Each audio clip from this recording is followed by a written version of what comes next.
গ্রামের বাড়ির বউদের ঈদের আনন্দ থাকুক বা না থাকুক, ঘর লেপা খাসা এই কাজগুলো কিন্তু করতেই হয়। আসসালামু আলাইকুম বন্ধুরা, সবাই কেমন আছেন? আশা করছি সকলেই অনেক ভালো আছেন। আলহামদুলিল্লাহ, আমিও ভালো আছি। আর কয়েকটা দিন পরে ঈদ, আর ঈদের জন্য আপনাদের ভাইয়াকে সিমেন্ট বালু নিয়ে আসতে বলতেছি ঘর লেপার জন্য।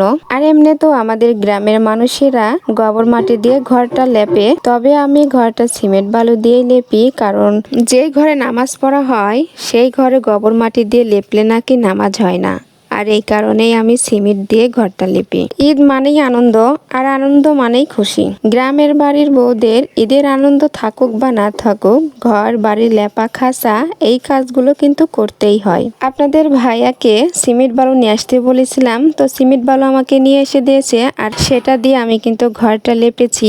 আর ঘর লেপার পরে সিমেন্টটা একটু বেঁচে গেছে, আমি সেটা দিয়েও রান্নাঘরটাও লেপে নিলাম। আমার সিমেন্ট বালুর কাজ শেষ, এখন চলে আসলাম গোবর মাটির কাজে। কারণ সিমেন্ট দিয়ে তো ডুয়া লেপা যায় না, আর গ্রামের বাড়িতে বসবাস করলে গোবর মাটি তো লাড়তেই হবে। গ্রামের বাড়ির বউদের এই কাজগুলো না করলে শ্বশুর বাড়িতে অনেক কথা শুনতে হয়। আমার ভালোবাসার ভাই ও বোনেরা, সবাই আমাদের পেজটি ফলো দিয়ে ভিডিওটি লাইক শেয়ার করে অবশ্যই আমাদের পাশে থাকবেন। আল্লাহ হাফেজ।